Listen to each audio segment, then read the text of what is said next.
राजा राम को हम लोग मर्यादा पुरुषोत्तम बोलते हैं, जो पुरुषों में उत्तम।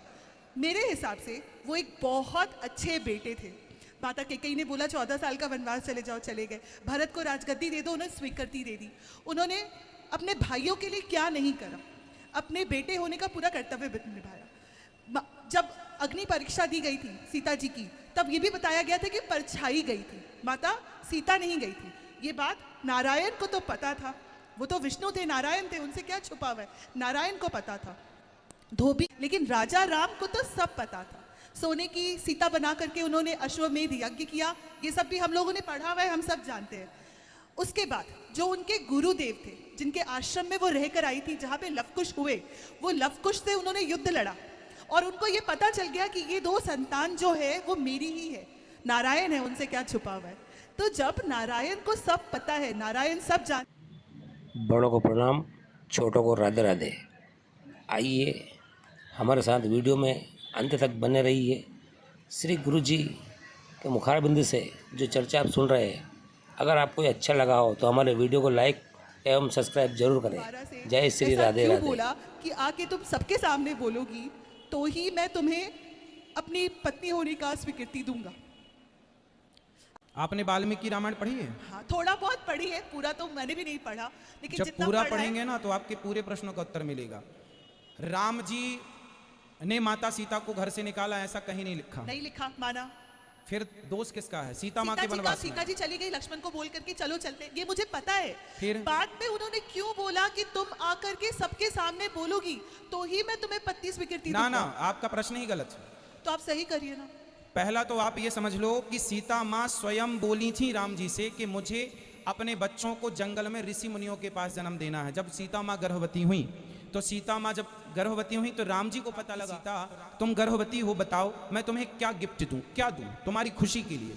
तो सीता माँ ने कहा कि मैं अपने पुत्रों को संतों के पास जन्म देना चाहती हूँ ताकि संतों का वातावरण मिले तो मेरे बच्चों के अच्छी आए, संस्कार आए। ये माता सीता ने कहा। ये कहाँ लिखा है? वाल्मीकि रामायण। बिल्कुल लिखा है, मैंने तो पढ़ा है। सीता माँ के वनवास जाने में इच्छा किसकी थी? सीता माता की। ये तो हो गया। अब जब सीता माँ ने बच्चों को जन्म दे दिया तो जब अंत में सीता जी आई, वाल्मीकि जी लेके आए और वहां पर सभा लगी और राम जी खड़े हुए, राम जी थे और वहां सीता माँ आई। और सीता माँ जब आई तो राम जी ने ये कहा कि सीता आप ये बताओ क्या ये मेरे पुत्र हैं, तुम मेरी पत्नी हो? ऐसा नहीं सवाल था। सवाल ये था कि क्या ये लवकुश कह रहे हैं कि मैं आपका बेटा हूं? अब कोई भी यहाँ बालक खड़ा होकर कह दे कि मैं आपका बेटा हूं तो भाई उसकी अपनी पत्नी से ना पूछा जाएगा। तो राम जी ने सीता से पूछा कि क्या ये मेरे पुत्र हैं? तो वहां सीता माँ ने कहा हाँ रघुनंदन, ये मेरे पुत्र हैं।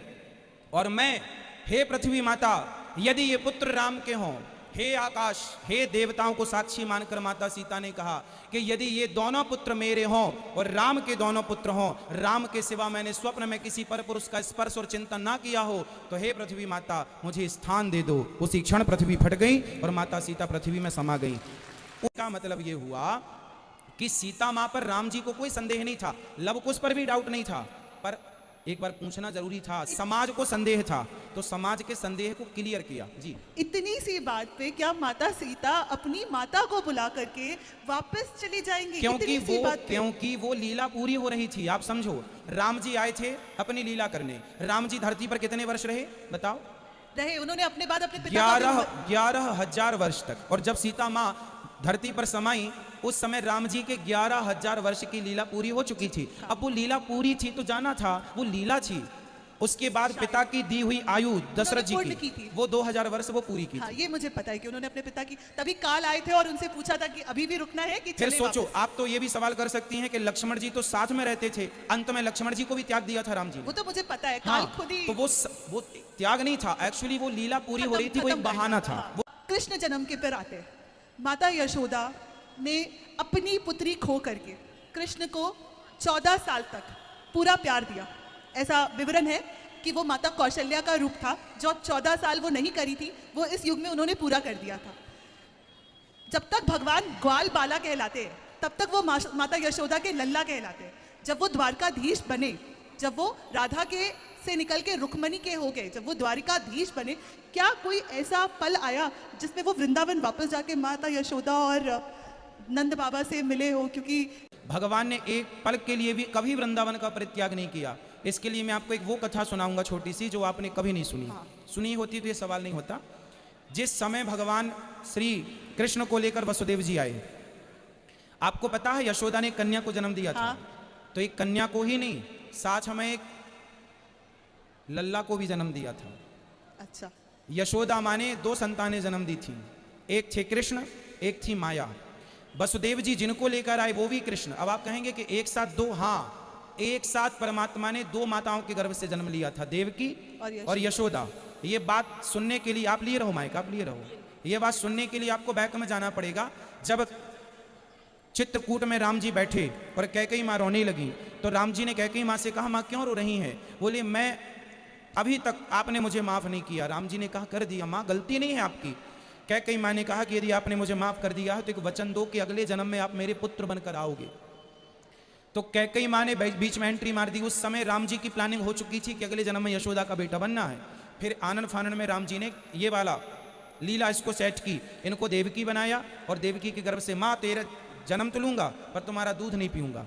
तो भगवान को यशोदा माँ ने भी जन्म दिया था और देवकी माँ ने भी जन्म दिया। जब वसुदेव जी लाए तो वो दोनों के कन्हैया मिलकर एक हो गए। क्यों रहे हैं? लीला थी। गोपियां क्यों रोईं? इसलिए कि रोकर ये बता सकें कि दुनिया वालों, भगवान को पाना हो तो मेरी तरह रोना पड़ेगा। रोना सिखाने के लिए उन्होंने ये लीला की। तो गोपियां हों, यशोदा माँ हों, ये परम आराध्य हैं, ईश्वर की परम भक्त हैं। और ये रहस्य है, गूढ़ चीजें हैं। कृष्ण एक क्षण के लिए यहां से अलग नहीं गए, ना तब ना अब। क्या राधा और रुक्मणी एक ही थी? हाँ, देवी भागवत के अनुसार जो राधा थी वही रुक्मणी थी, वही राधा है वही रुक्मणी, एक जरा सा भी अंतर नहीं।